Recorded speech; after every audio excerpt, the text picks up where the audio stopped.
Decorating Pages is a podcast dedicated to taking you behind the scenes of the designs of your favorite TV shows and films. Each episode, I'll be sharing design stories from some of Hollywood's most famous sets. Interviews from set decorators, production designers, directors, and actors about creating the look of TV and film, about their design inspirations, and stories that take sets from page to screen.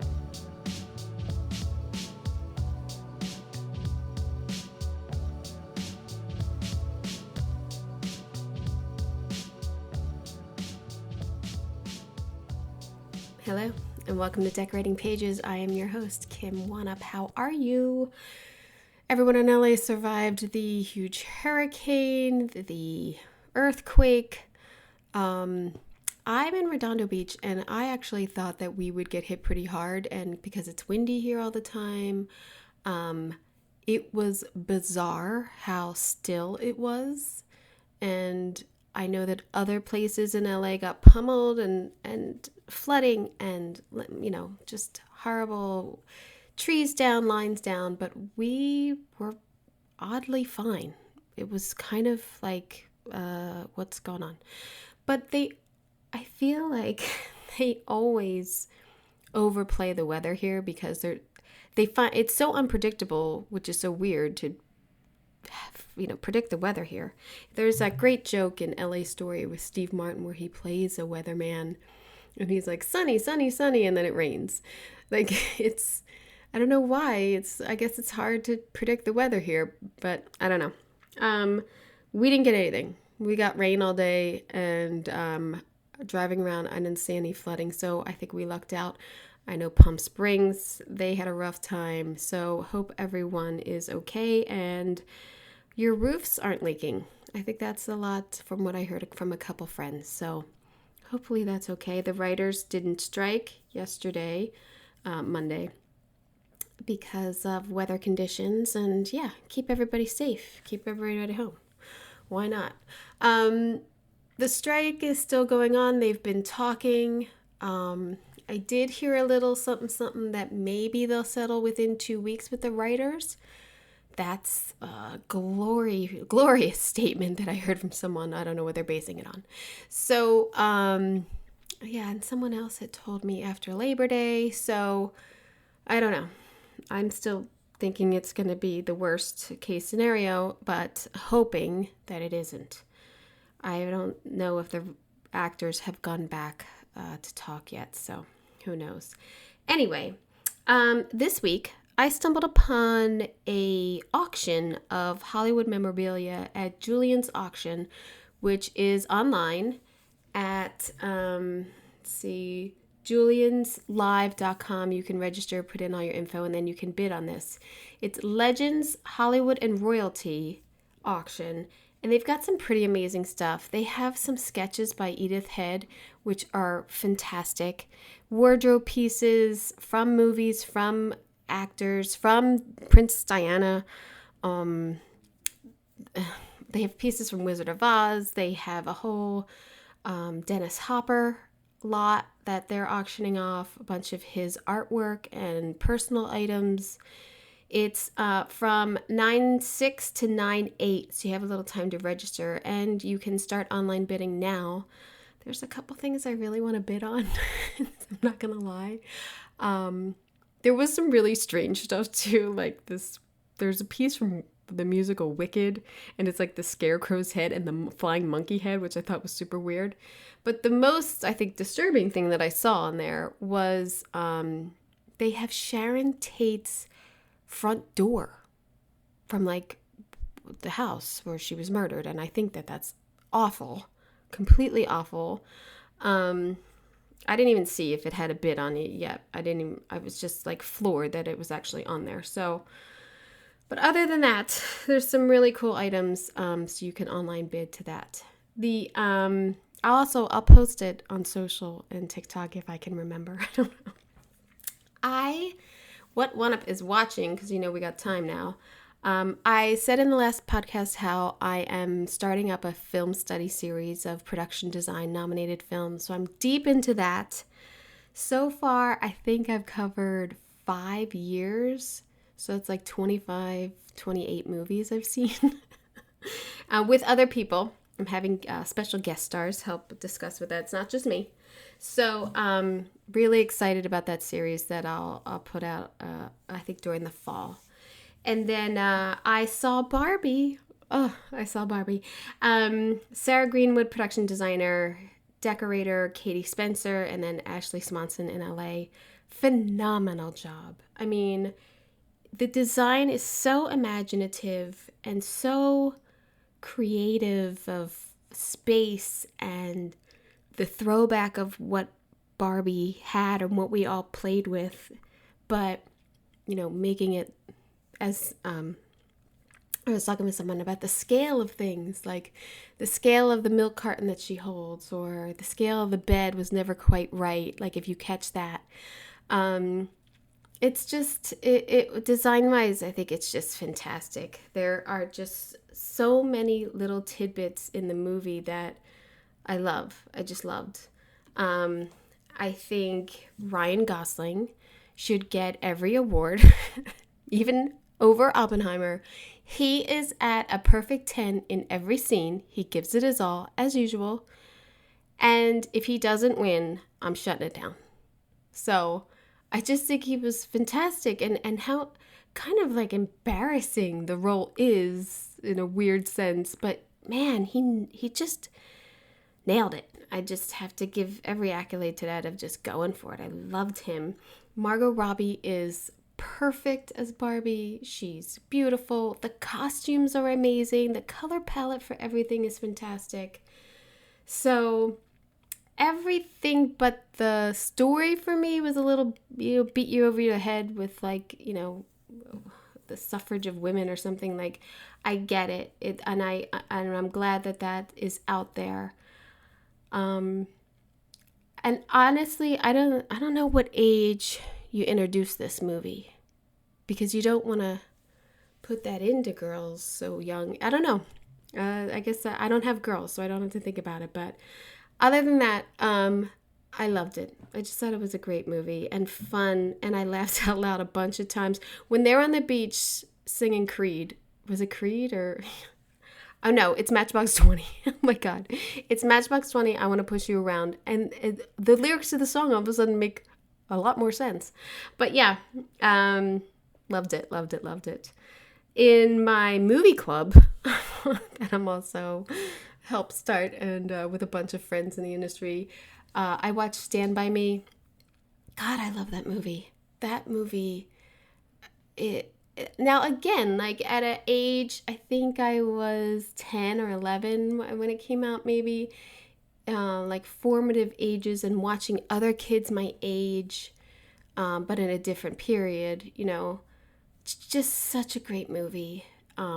Just the acting of those four actors, it's like I could recall every scene of it, and I learned something new I never knew. Ray Brower, the body that they are looking for, that they go to find, is actually in the movie alive. In the story sequence, at the pie eating contest, he is standing behind the twins. They fly over to these twins, making fun of Boom Baba, the oversized guy, and he's there. So anyone want to check that out? That's a good little trivia for anybody who loves that movie. What else? I'm watching, and just like that, like everybody else, hating it and loving it at the same time. I don't know. It's good and it's bad. I don't know. I'm just enthralled with this new apartment that Carrie's getting and how they're decorating it. Production designer Miguel Lopez Costello. The design is great in the show. They have 3 decorators on IMDb for this season. I don't know. Molly Robinson, Karen Weissel-Holmes, and Jamie Bresky. I just think the design is always good. Everybody's apartment is their character. It's so perfectly decorated and designed. I'm also watching the 2nd season of Winning Time on HBO. Richard Toynton and decorator John Bush. I I like the story. I love sports. I play basketball. I'm in. I never liked the Lakers. Sorry, never liked the Lakers. And I'm kind of a Larry Bird fan, so it's a good little season to see these players going up in, I think, 81 or something. What I love about this, John C. Reilly is fantastic, but I love the way it's shot like an old film. I've said this before. It just like you're watching a Polaroid or something. I just think it's innovative in a new way of storytelling. I just like the way that it's shot. And Sister Wives came out this week, the new seasons. I'm not going to bore you with that. You could go on my TikTok and get a little video because I put it out of their decor. Woof. Okay, and then, exciting, at the movies, the re-release of Old Boy from 2003. Director Park Chan-wook's amazing. I have been in love with this film. It's been one of my favorite films since I saw it back in the day. God, 20 years ago. Wow, old boy, old girl. But I love it. I love this movie. I have always found it so disturbing, but so well told, and the filmmaking of it has just always blown me away. I went into a huge deep dive of like Korean film at the time. There's like 5 other movies by him. There's Symphony of Lady Vengeance, and he has a whole anthology of the 3 movies for Old Boy, but whoa, oh, so good. I love it. So yeah, that's what I've been up to this past week. And we have another Emmy-nominated designer on tomorrow's episode, special release, Shane Fox, for What We Do in the Shadows, another show I'm obsessed with. So that's tomorrow. If you haven't voted for the Emmys, maybe, listen to today's episode, listen to tomorrow's, and maybe it'll help you vote. But yeah. Today's episode, I talk with Emmy-nominated production designer Mark Scruton, and we talk about the series Wednesday, which is a new take on Wednesday Addams. Directed, produced, I don't know if he wrote to Tim Burton. So we talk about his collaboration with Tim Burton, how he pushes the Addams Family design into a new era, and shooting in Romania somehow gave him freedom to design like a whole town and finding the perfect location for Nevermore Academy. So yes, Emmy voting is open. I hope you vote, and I hope you enjoy.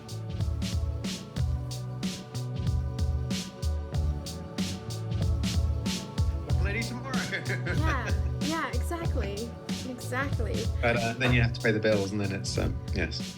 Well, congratulations on your nomination, first off. Thank you. It's so impressive. The show is like mind-blowingly beautiful and just designed like unimaginable sets. I just love them. I binged Wednesday when it first came out, and then I watched it again in the last week.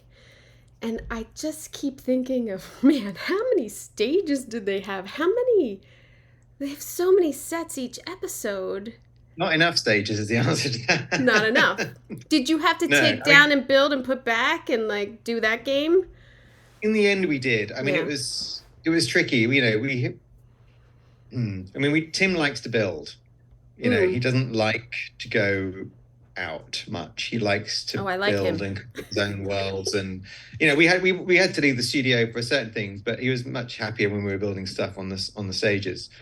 And we were fortunate, the studio in Romania was ours. There was nobody else in there at the time. But in the end, we had basically 4 big sound stages that we ended up just shoehorning stuff into. And, sometimes we had to just find a spare bit of space and design the set to fill the bit of space that was left, because that was all we had. Yeah. So it was the usual juggling act, but it was definitely on a grand scale, juggling it, some of it. It was a Tetris job, I think, and it's where I refer to it, which it's fine as long as everyone understands what you're doing. Well, yeah, and you have the time to do it. So, yeah. Did you have to prep all in Romania, or did you prep where you are and then go over? Or so I started in London, and it was initially beyond Alan Miles and that world. It was myself and Tim, And I would go around to his house sort of 2 or 3 times a week, and we'd sit down and go through stuff, and we did that for a while. The view was we were going to go to Toronto and do it, which, while everyone in Toronto was great and it had a lot of potential, I think in the end it just didn't have the space for us. There weren't enough stages available. The scale of the show became apparent that it just wasn't going to fit into the box that it was intended to fit into in Toronto. And no matter how we sort of tried to push it in, it kept bulging out. So we hadn't sort of moved at that point. I was still in London. I was getting ready to move, but then it was like, well, we need to rethink this. We need to have another look at it all. So we ended up through process of elimination, really, we ended up in Romania. Then I went and spent a long time scouting and just seeing what was out there in our world of lakes and mountains and forests and interesting things that we could build into the show, because we didn't have a full set of script at that point. Oh, nice. And what I found was quite amazing, actually. Romania I didn't really know it particularly. I knew of it, but I'd never been there before. And just spending a couple of weeks driving around with the sort of local fix-it guy, we looked at so many amazing things and such a range of stuff, different architecture, different worlds, all sort of crammed quite close together. It was kind of like, of course we have to come here. This is going to be great. And then we looked at the studio, which was empty and big, and it was like, well, this actually looks like the place for us.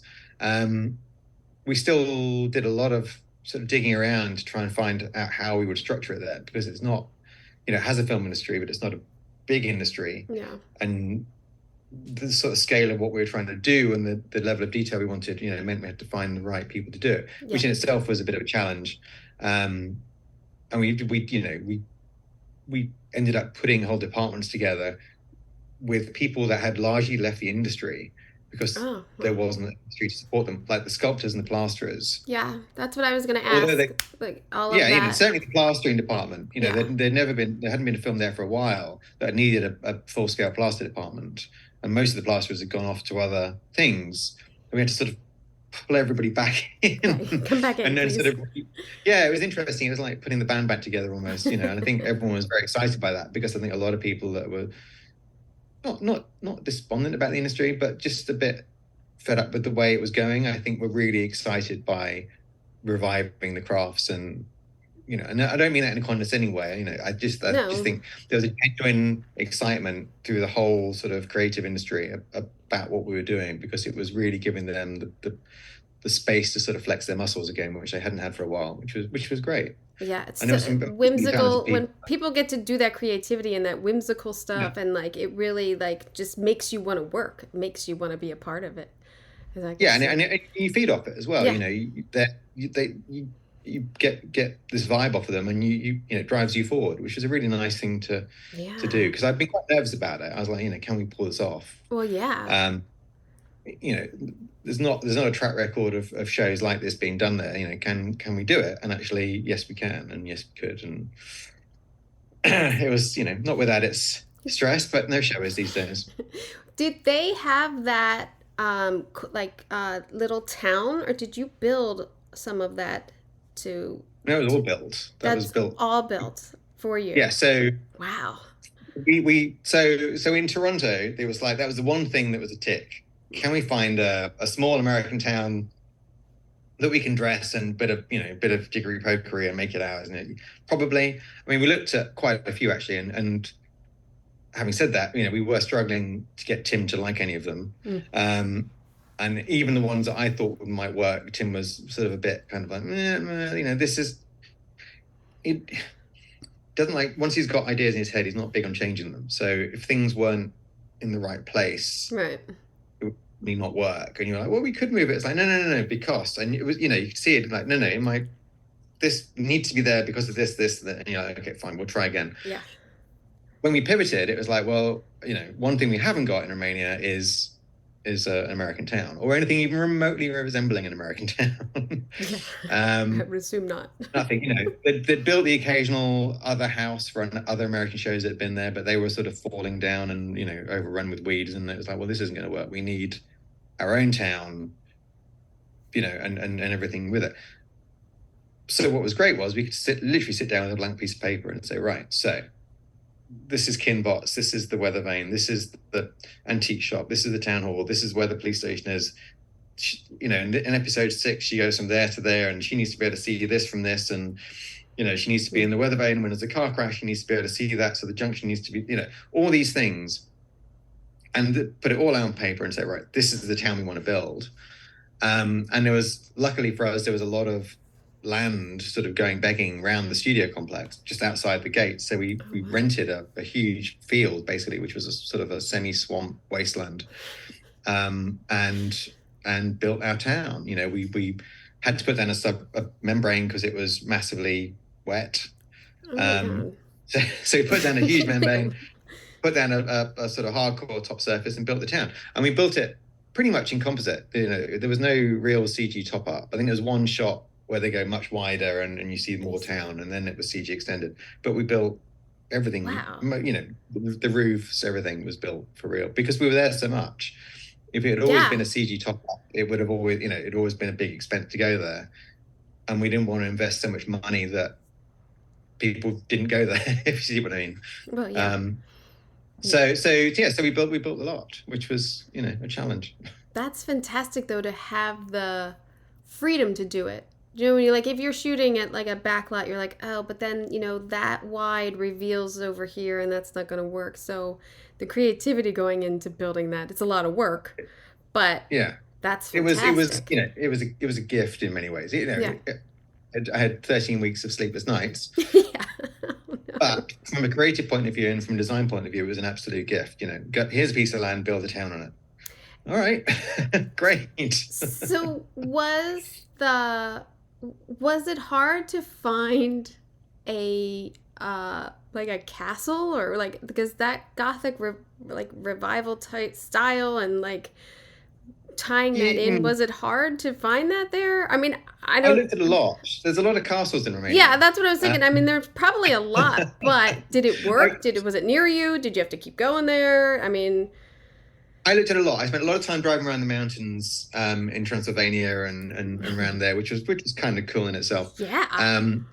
And it's very easy to get sucked into the world they have to offer. There's some amazing fairy tale castles, super ornate, super grand, bonkers turrets and towers and everything else. And what I was starting to find out at that point, but I hadn't kind of got the full measure of it. I mean, I'd worked with Tim before, but not as a designer. So this one-to-one relationship, it was still evolving at that point. And what I was starting to realize was that he's actually much more of a minimalist at heart than I had realized. Everyone thinks that Tim is this sort of grand Gothic, huge world builder. But actually, when you study his stuff and when you go back and look at his stuff, you realize that actually most of it is very pared back. Right. It's very clean, it's very uncluttered, it's very minimal. Obviously there are points where it's necessary to be busy and cluttered, but actually a lot of his stuff it's very specific, I would say, rather than minimal. So all these places that I was getting really excited about, he was just like, no, this isn't working. Then we looked at Cantacuzino, which is where we ended up, and suddenly this light bulb just went on, and you could see his eyes sparkled, and he was like, huh. And what it gave us was a very clean beginning. So it gave us this sort of strong central turret, which immediately had this sort of Adams Family vibe, which I could see. Right. But then it gave an awful lot of negative space. So actually the buildings fell away quite quickly to sort of single story. Right. Not like the others, which just carried on with towers and turrets. This gave us, it gave us a great building point to build our own Nevermore sort of on top of it. Right. So actually we really only had a single story building and a turret, and everything else was digital beyond that. So we could design our own Nevermore. I mean, we weren't there so much that it became prohibitive for us, like we were with Jericho, where we had to build it all. Actually, we didn't go to the full extent of Nevermore that often. So we could design our academy from almost from the ground up, from the first floor up, let's say. And then make it out well. So we changed the roof lines to be the slightly more Adams Family, the flared roof lines. That we elongated them. A lot of it became about the silhouette he gave us. I think we were very keen that if you looked at the sort of front facade of the building and it was just a backlit shape and you just got the black facade, would it would you know you're in a sort of Addams Family universe? And, you know, we tried all sorts of things, and it's hard when you're looking at something like that the minute you change angle, suddenly it sort of falls over and just becomes a mush of shapes again. So we wrestled a long time moving the clock towers around to get the perfect sort of shape that would work when you experience the castle from the academy from other angles. But County Casino was the jumping off point, and it was because it was the most sparing of the building to be looked at in the end. It's it's beautiful. I can't tell where the CGI and the building starts and stops, but the design of it all is beautiful. And to me, I think generationally too, of the people who are watching this probably don't even know about the black and white TV show. No. And they might not even know the 90s movies that I went to the theaters to see. Yeah. So I was thinking it's hard to be, because there are certain references throughout the show that you're paying tribute to other variations of the show, like making it that sort of architecture and everything. But I was wondering, with working with Tim, did he want to keep all of these things and page or was it no, let's push it forward. We are our own story here. Yeah, no, very much so. And actually, from my point of view, and from the showrunners, and from Tim's point of view, none of us wanted to sort of go back. I very specifically didn't go back and watch the TV show or the films. Yeah, I grew up with the TV show. I liked the films; they were great. But I didn't go, oh crikey, I must sit down and watch them. In fact, quite the opposite. I sort of stopped myself from doing that. And we all went back to the Chas Adams original cartoons. The black and white illustrations that he did, which is the steer for everything. So the Addams Family house is clearly detailed in those. It gives you that American Gothic architecture, all those things. But they are as much akin to sort of the little black and white sketches that Tim does, actually, than anything else, which was a really nice fit, because Tim does these very spare black and white illustrations, and he's very cool. He sort of carries around this little notebook that you can catch him doing these illustrations in. Never shows anybody. No one's allowed to see it. It just goes back in the pocket. But you just get a glimpse, and there's these little beautiful drawings. But they're very similar to in their sort of sparse quality to the Chas Adams illustrations. And that was really our jumping off point to take it for all this, the way back. to take those visual cues and take them forward to the 21st century and give it that spin without going back and sort of trawling through everything else. Yes, there were Easter eggs to the other films, but they were very specific, and they were driven by the desire to give it the little nod here and there, like we had a stuffed bear in Weems' office and things like that. Yeah. They were more specific, drops than they were I was just looking at the other shows and trying to copy that. It was an interesting task, because to try and reinvent it without because I'm very much like that. If I wouldn't want to watch it again, because I wouldn't want to subconsciously do something that copied that. But that's it's hard not to do that once it's in your head. You might not even realize you're doing it, and you're doing a little sketch. You think, well, this is great. This looks really good. It's exactly the same as that. That's why it looks great. It looked great. It looked great on that. If I do that with reference, when I'm designing a set, I will get all the reference out and pour through books and pour through internet trolls and whatever else it is to get the reference. But then I will just pack it up and put it away. And then go find some things, so that you're not copying, but it's all in there, and you've got the foundation for what you're designing, rather than just copying it all. I have talked with other designers who have worked with Guillermo del Toro and like a Tim Burton, who sketches and who has this idea, and how they interact with designers or costume designers, because they already have it kind of in their head, or they know exactly what they want, but they don't want to do your job for you. Like I also have found in talking, like these people are so creative. They want other people to create and everything, but they have a specific thing that they want. Do you like that? Working with someone like that? Tim's depends. It depends on, what Tim's great in so much as exactly that. He wants to know what you think. Mm. When I went to see him for the first meetings, he didn't just pull out a bunch of drawings and say, do this. Right. On that, he was like, what do you think? What are your ideas? Show me stuff. And then the process went from there. He's very giving in that sense. He doesn't try and micromanage it all and tell you what you should be doing. He will steer it, and he steers it very well because you don't even realize he's doing it half the time. You will sit down and go, yeah, I did. This is a great job. I did this all myself. And you think, oh yeah, but actually Tim, he suggested that and that direction and that direction. He's very good in that respect. But he doesn't just stamp his fist and I want this. Right. Which is great. And it's great for me because you get to, show him what you can do. And if he likes what you're doing, then he lets you run with it. Yeah. If it's wrong, that's fine. Yeah. Yeah. That's fine. And then you know that it's wrong, and then you fix it. That's all. Try something else. Yeah. In knowing the Addams Family, and you're doing this project, your color palette is going to be in the darker tones.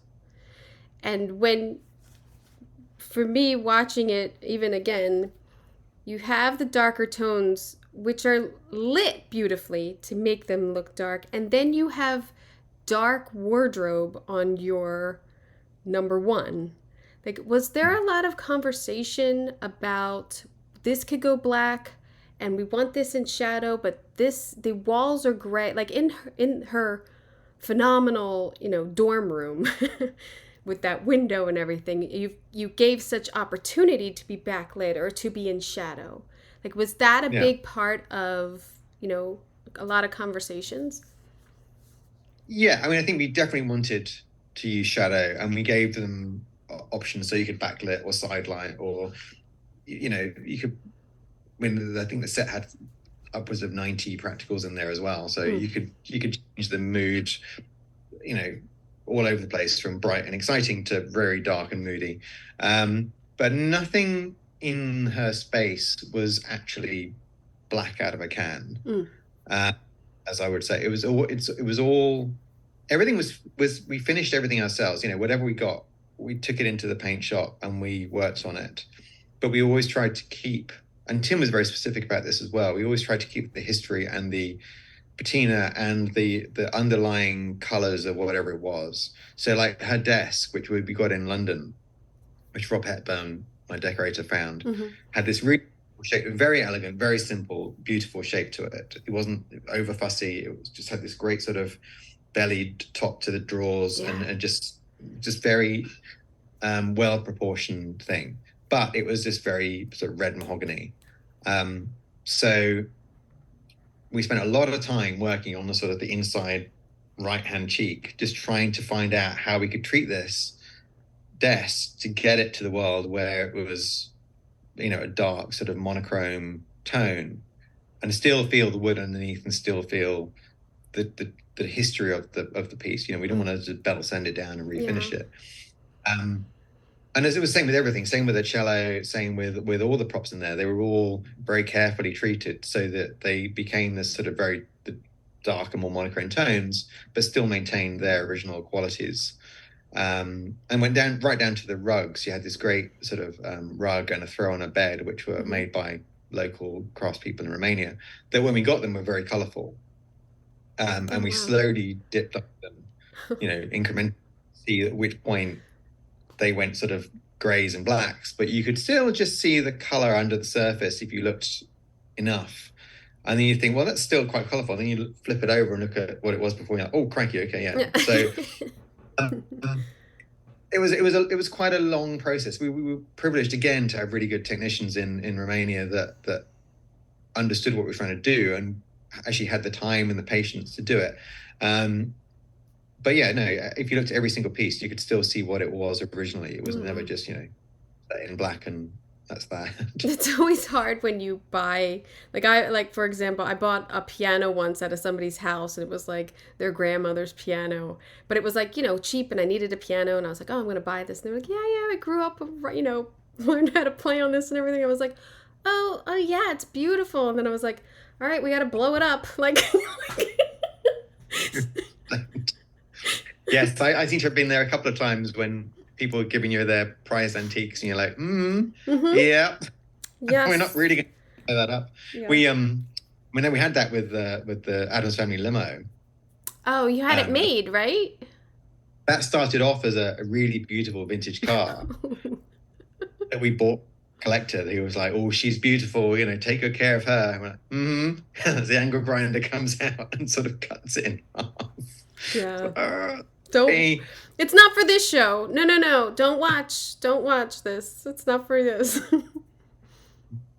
Yeah, I did feel bad about that. It was a beautiful car, but it became a beautiful car too. We spent a lot of work turning that into what it became. But I loved all the interior and everything, and the red, and it was so beautiful. Loved it, and have that in that kind of the opening ish is so great too, because you're just winding these roads around and like. Yeah, I think it was very good kind of intent. I think was the idea that it's like this is a show. Yeah. I also I was, just to keep on that for a second, was there a lot of discussion too, or I'm assuming there is always a lot of collaboration with wardrobe, and everyone else does have color, especially her roommate and her, and how do we make her pop but she's muted?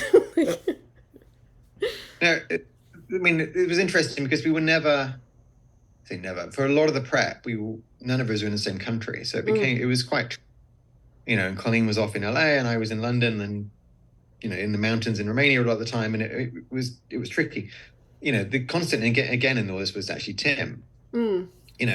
He's very specific and very concise about his notes. You don't get many notes from him, but when you do, they're very on point, and you're like, oh, okay, yeah, get it. So, Wednesday has to be like this, Morticia has to be like that. The interior of the car, that had to be the deepest, darkest red we could get, because it didn't, interfere with anything else. He could see the what he wanted, the colorways he wanted. So Colleen and I always have a very good steer on those things. He knows what he wants in the end, and they're always, absolutely bang on the money when you get them. So right. You had 2 DPs. Did they do every other episode, or was it like 4 and 4? So Tim did 4 episodes altogether, and then 2 other directors, Ganja and did the other 2 respectively. Oh no, your DPs. David, I know that you had. Dave did all of Tim's episodes. Oh, I see. But they were sort of spread out amongst the other ones. Oh, I see. So Tim wanted to do 2 episodes, then step back, edit those episodes. Oh. And then we sort of, everything was kind of shot out of order a little bit. But it was actually the right way to do it, because actually when we had the 2 episodes cut that he did, it informed everything. He wanted to inform the rest of the show, I think. He didn't want to sort of fester, and he wanted to get that world out there a little bit more so people understood his world, so the other directors could get into it more. And then Stefan took over DP'd the other 2 directors' works, so the other 2 blocks beyond that. So but most of it was set up by David in the first 2 episodes in terms of the look and the style of it. And then you had 2 decorators, Rob Hepburn and David Morrison, right? Did they do 4 and 4? Was it like the same? One stayed with Tim and one did the others, or? Because Rob was from Canada. He was going to do it with me in Toronto, actually. And when it flipped, I was like, well, hey, do you want to come? And he was like, sure. So, which I think, full of excitement at that point. Yeah. He did the first 4 episodes. And I think at that point, he'd sort of been away from home an awfully long time. And I think at that point, he was like, right, I've set it up. And then David came in from London and finished it off with me. Because we had it was a very drawn out shoot. We had several COVID shutdowns, and we had actor changes, and we had to reshoot whole blocks. So it went on for far longer than it should have done in the end. Which isn't unheard of these days, but we were all supposed to be done by Christmas, and we were still there in April the next year. So. Yeah. I was just talking to the designer of Daisy Jones and the Six, and they shut down for 18 months because of COVID. Right. Because they had all these crowd scenes, because it's concerts, it's everything. So they shut down, and like collectively, she had like 20 weeks of prep because it was before and after COVID, and then they shot for 9 months for 8 episodes. It's like... Right. It's it's some funny old things, COVID, I have to say. I mean, it was an odd world for me because I was, country hopping at the time when it wasn't the best thing to do. So I was constantly going through deserted airports with sort of documents from government saying it's like the Romanian government gave me this sort of wad of paperwork to say I could travel when actually the country was shut down. You couldn't travel, but it was very odd time to be doing anything. Doesn't it all seem really silly now? Like, but it just seems very surreal. Yeah. The whole thing's surreal. Necessary but silly, or yes. Like surreal is probably a better word for it. Of like, did that back to normal? Yeah, did we really do that? And now we're back to normal, and he just like. It's this collect sort of PTSD we have with it all, don't we? Yeah. But, some of the I love the principal's office. I love that fireplace. I love how I know that she's a tall woman, but yet the room just towers over everyone, and the drapery and like her desk. Like I love that space so much. I feel like that's just a perfect set. And the craftsmanship that goes into that fireplace, that's pretty phenomenal. And this is what I was saying about the sculpting team and the plasterers. They were amazing. And I would be nervous about doing that type of sculpting work anywhere. Yeah. And we spent a long time drawing it, and there were different ideas about what the fireplace could be. And at one point it was going to be a murder of crows sort of flying off in a big flock and all sorts of. But the room itself was a gift. We looked at various different locations, and I was going to build it at one point. But then we found the writer's house, which is this sort of funny abandoned building which has been various things in its life on the outskirts of Bucharest, which gave a good sort of solid a big space, but also this great sort of Rococo craziness that you pin down the style. It was a bit of this and a bit of that, and it was just bonkers. It's, somebody's architectural folly at some point or other. So it really gave us a good point. And then we'd always wanted to do this big fireplace, but then the room was of a scale that meant I could really go for it with the fireplace. And we scaled it up, and we, really sort of leaned into that, knowing that Gwendolyn, could also commandeer that room quite happily with her. She's not insignificant as a person. Yeah. But then it meant that we really had to be careful how we did everything else, because the temptation would have been to just sort of massively overdress it. Right. And we didn't, basically. We were very specific again, more like Wednesday's room than anything else. Everything was very specific, very carefully chosen. The desk, Rob found that in America. I might be wrong. I think it might have come from Texas. I don't know. But anyway, it was this beautiful sort of 60s modernist piece, which had these sort of really odd Gothic inserts in them, which was just perfect for what we wanted to do. And then we introduced, the sort of brutalist lighting, and Gwendolyn's really into sort of brutalist sculpture, so she was into that and actually had some suggestions. So we made her like a sculpted little brutalist owl that sat on her desk to go with the crows and the raven, and the little shrunken head that Tim was into, then the jar. Mm-hmm. So all those details came together, but they're all very specific and very placed. And then beyond that, actually, we just rolled with the scale of it all, I think, and let those elements work for itself. Yeah. But I always wanted it to be a melting pot of styles, so that it sort of reflected. I wanted the school to be more eclectic and not just one, sort of a one size fits all Gothic boarding school. did a bit more than that. So, the influences from Romania certainly had a lot to do with that, a bit of Byzantine, a bit of Ottoman, a bit of Gothic, a bit of, brutalist, a bit of whatever. So try to bring that all together into that one space, because that was kind of, the head of the household kind of world. Yeah. So that was off of that like rotunda type space. Yeah. So that they were all together. Yeah. Which wait. So did you build that? Now I'm confused. No. Actually, not. That's a few things we built. The rotunda in the office. Hey, wake up! Sorry, my dog, my puppy is sleeping and he's barking in his sleep. Sorry. Something probably. Yeah. He's sleeping. So no, the staircase and the rotunda with the sort of the big hole in the floor, that was part that belonged to the her office space. So the two were double-act. Yeah. Because it's beautiful. There are like mirrors on the it looks like mirrors like on the inside of the rotunda. Yes, but they'd obviously been something else before, but we sort of mirrored them more because I like the twinkle you got off them when you sort of tracked around it, nice reflective thing on it. So that was a good little steer for us to get that. Yeah, sort of what a weird detail. I was like, well, I wonder if that is something that I'm missing. And it was interesting. Some people were like, "Oh, we should get rid of those, right?" I was like, "No, more mirrors." Yeah, more light. Did you build the quad? Yes. Yeah, that was yeah.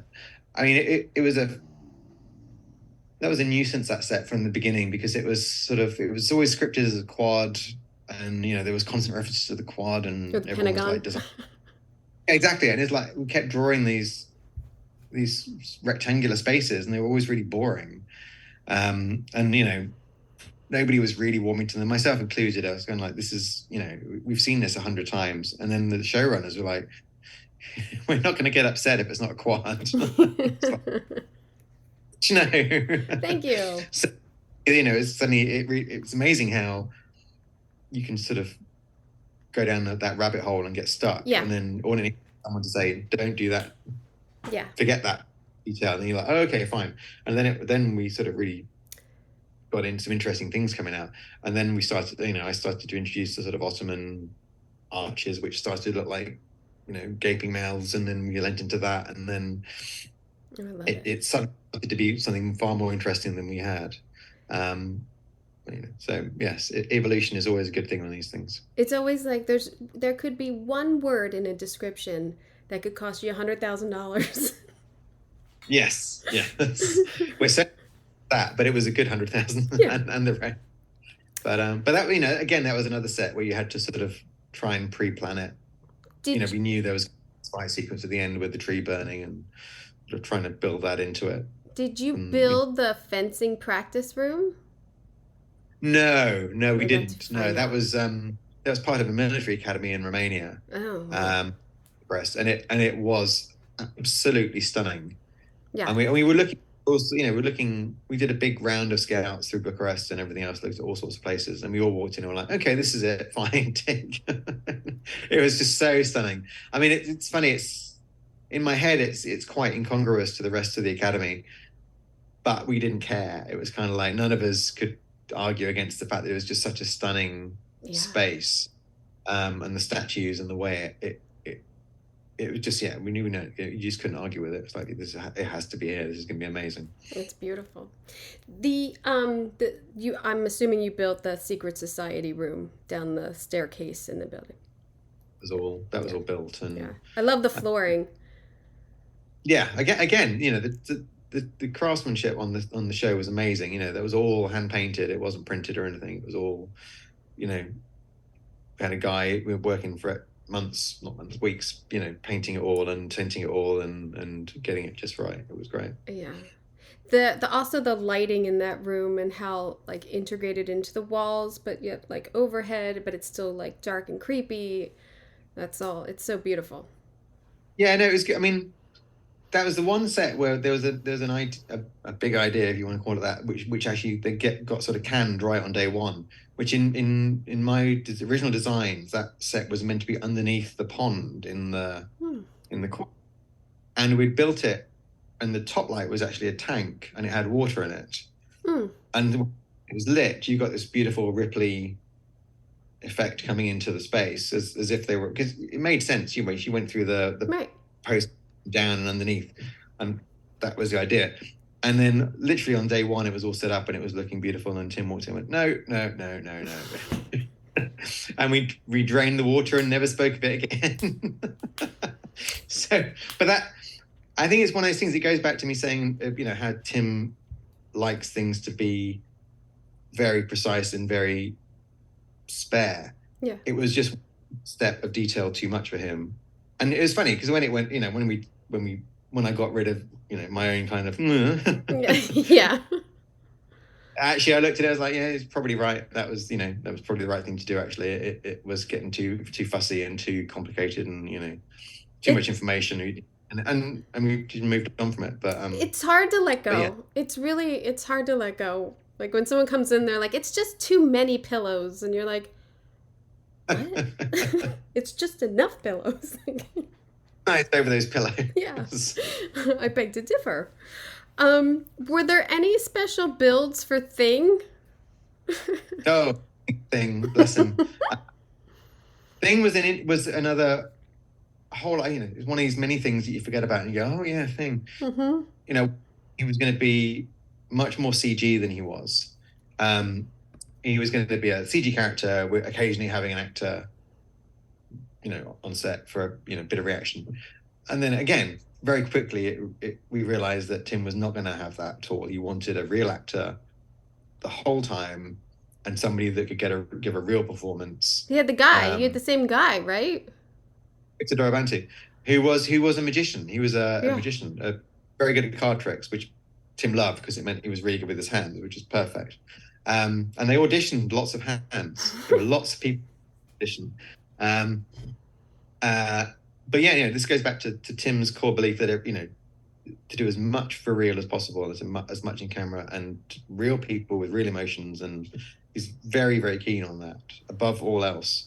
And it became apparent that Thing was going to be on set with a real person in a green suit for 90% of the time, which we hadn't really planned on, if I'm honest. I bet.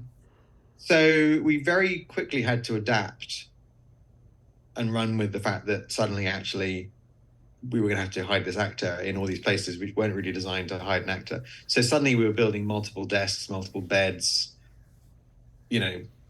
cutting sets apart, rebuilding them with traps in them,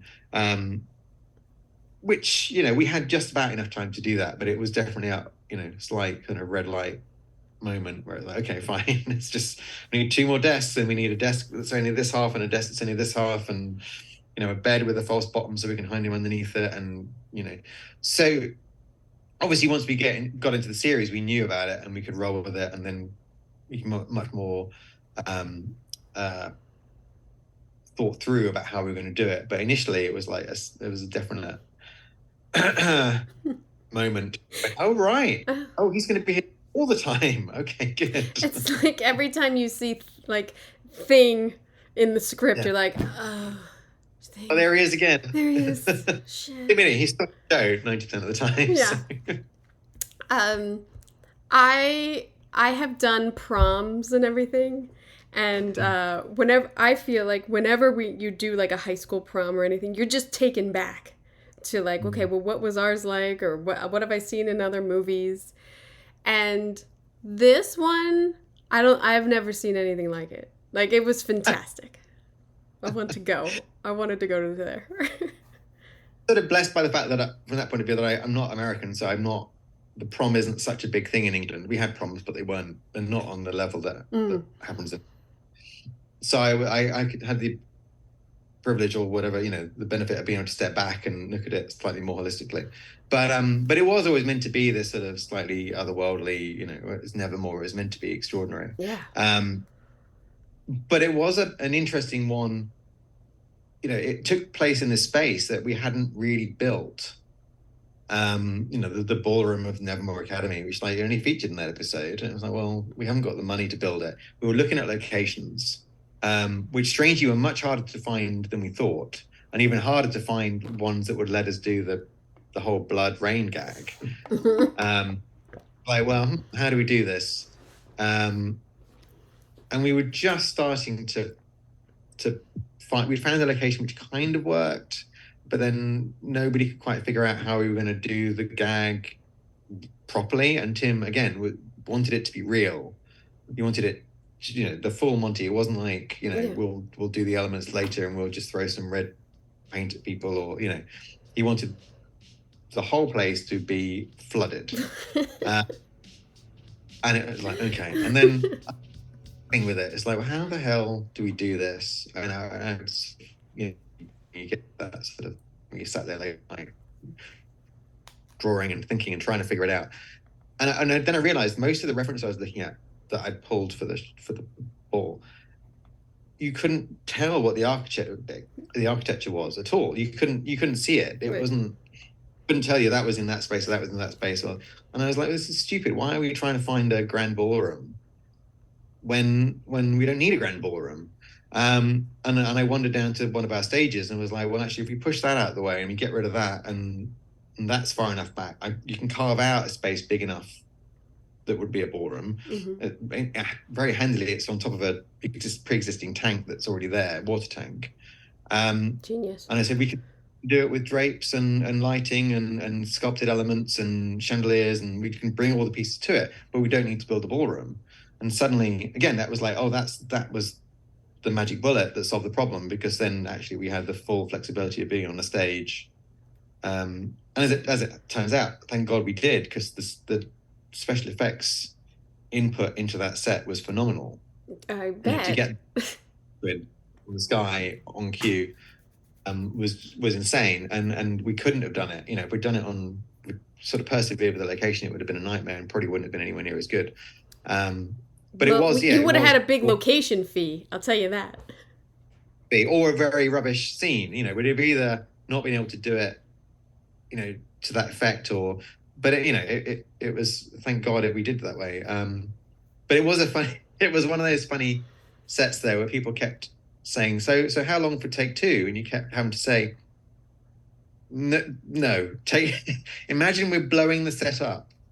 That's what we're doing. Yeah, there's no reset. We're not redraping all of this white to... If it's to come back in 6 weeks' time, because imagine the set's being blown up. And people couldn't get their heads... Really? And then they saw it and were like, yes. I hate, yeah. Whenever there's blood, I'm like, oh, I have to get doubles on that? Do I get triples? Quads? I don't work in props. How many do I have to get? Because, we wanted it... obviously it was deliberately this ice world so that the red would really pop, and it was really, everything was super white and super cold, and then you had this vivid red in it. But it was interesting. The aftermath was quite a thing. I hope it didn't. I've been on things where the blood stains the actors just a little bit, but enough that you're like, ew, that's not going to be good tomorrow. There was a little bit of that. Yeah. But, yeah, it happens. But we got away with that, I think. But we had like 2 false starts on that. It was such a stressful thing. We were all biting our nails and pacing up and down because we knew if it screwed up, we were done for. Yeah. And the first time they were literally about to press the button, and then Jenna tested positive for COVID. Oh Jesus. Just shut down. Shut it down. Everybody out. And it was like, and that sort of bumped it down the schedule by like 6 weeks, I think. So it just had to sit there for 6 weeks, with us all looking at it, the anxiety levels sort of rising as we were waiting for this sort of doomsday moment to come. More prep time. Special effects guys, at least over here, are a special kind. They're really into it. All they want to talk about is special effects. So giving them more time sometimes isn't good, because time and money meant that we had to focus on other things, and it did just mothball. But yes, I think just the anxiety levels were that much higher when we came to do it, and of course it was also her big dance scene. Yeah, it's another big one that everyone was very stressy about, and is this going to work, and what's it going to be like, and yeah, busy day on set. I can tell you. Well, it's a beautiful bloodbath, I must say. It's beautiful. The other set that I also wanted to ask you about is the crypt and the design of that, and how you guys pulled off that interior and exterior, and like, was it built on the stage or the forest? Like, where'd you do it? So the exterior was built out in the forest. What was great about the studio, it had it on the other side, where the other side we didn't build Jericho on. The other side it had a great forest with the lake. Right. So we built the entrance there. We built an escarpment and buried the building into it. And you had like a little bit of interior there, and then the interior was on the stage. And we built again a little bit of the exterior there, so you had that link. Originally there was a whole plot line where, and I don't know whether this has been mentioned, I don't hope I'm not breaking any rules by saying it, but there was at one point Wednesday was going to escape from the crypt by using the sarcophagus as a toboggan. Oh, that would have been good. She put all the wax out of all the candles and make this slippery thing, and the toboggan was going to, the sarcophagus was going to smash through the doors and skid down the hill, and it was all going to be very exciting. Except the more we got into it, the more we were like, this isn't going to work. But at that point, it had driven a lot of the set design. So, the level was built up, so there was an incline, and the sarcophagus was such that it could tilt up so that it would then flip out. So a lot of that sort of drove the design of the set, which is interesting because you actually ended up with a design, no one really realized that, and it just gave you a really cool design. Yeah. But there was a lot we had to try and build into it, again, knowing what was going to happen in episode 8, but really, featured in episode 2. So we were trying to have to guess, I don't think we had 8, but when we shot those scenes, or certainly it wasn't 100% nailed down. So we were trying to sort of figure out the whole thing with the jars, and slightly ahead of time on that, and building all the light. There's a lot of hidden lighting and a lot of hidden gags inside that set to sort of make it all work. But it was a nice set to do, and it was, again, the Romanian crews really sort of excelled themselves on that, because a lot of it was CNC'd straight out of the 3D model, which was great, because it was a really complex form to do. But statues, the big angels that arced over it, they were hand sculpted, which was also quite pleasing. Really nice mix of modern techniques and old techniques sort of smashed together, which worked nicely. I loved it. I love that. I was like, I just want to pause it and look at those for a second, because but you also have beautiful photos on your website, so I also took a lot of looking. I'm like, oh yeah, look at that, it's beautiful. How big was your art department? It wasn't huge. It wasn't huge. I think I had 4 art directors, I think. And now you're asking me, I have to run through it in my head. I think I had a good supervisor, Adi Korolea, who was absolutely spot on from beginning to end. And then we had really good senior art director, Shaban Propko, who was great. And then I think I had 4 art directors, and then 3 assistant art directors and a couple of draftsmen. But what was interesting was the Romanians, they don't structure their team. You don't sort of have juniors and assistants and that sort of world. Everyone sort of with a purpose, which is interesting. So the junior draftsmen were actually, some was fresh out of college almost. Was definitely thrown in the deep end. But they all really rose to the occasion, actually, which was great. I couldn't fault any of them on their sort of abilities or their, again, it was that enthusiasm which you sometimes is young and hungry. Yeah. The team that built Jericho, bless them, we stuck them out in a porta cabin out on site because it was easier to be there, because we were drawing as we were going. So these 2 draftsmen and the art director was stuck out in this porta cabin in sort of 40-degree heat, sort of furiously drawing details of these American buildings. So they were having to learn American architecture, and it was the idiosyncrasies of sash windows, which aren't really a thing in Romania. So that type of work ethic is that's American. No. No, they were busy people, all of them, I have to say. Oh my God. They earned money. This job. Congratulations on they won the SDSA award also for best fantasy, so that's good. And voting has started, but no winner till January now, which is a real bummer. It's going to be excruciating, isn't it? I think I'll just have to forget about it. And I know. It's going to be tense. I don't know when the party's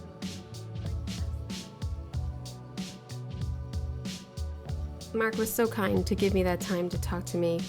A big fan of the show. As I said, I watched it again, and the design is so innovative and just an amazing feat to accomplish all of those sets in another part of the world. And just a fantastic series. Well done. Bravo. I should say Mark is also the production designer of Beetlejuice 2. And we did chat a little bit about it, but, just on the safe side, we didn't put it out there. But he's amazed by it himself, and that amazes me. And so I cannot wait to see how it turns out. And he promised me that he would come back and talk about it, so I'm going to hold him to that. So thank you, Mark, for your time, and a pleasure getting to speak with you about Wednesday. As I said, tomorrow's episode is production designer of Emmy-nominated What We Do in the Shadows, Shane Fox. And we talk about all that, the dark textures and the characters and vampires, and what a wonderful design that is. So I hope you got an earful. I'm Kim Wannop for Decorating Pages.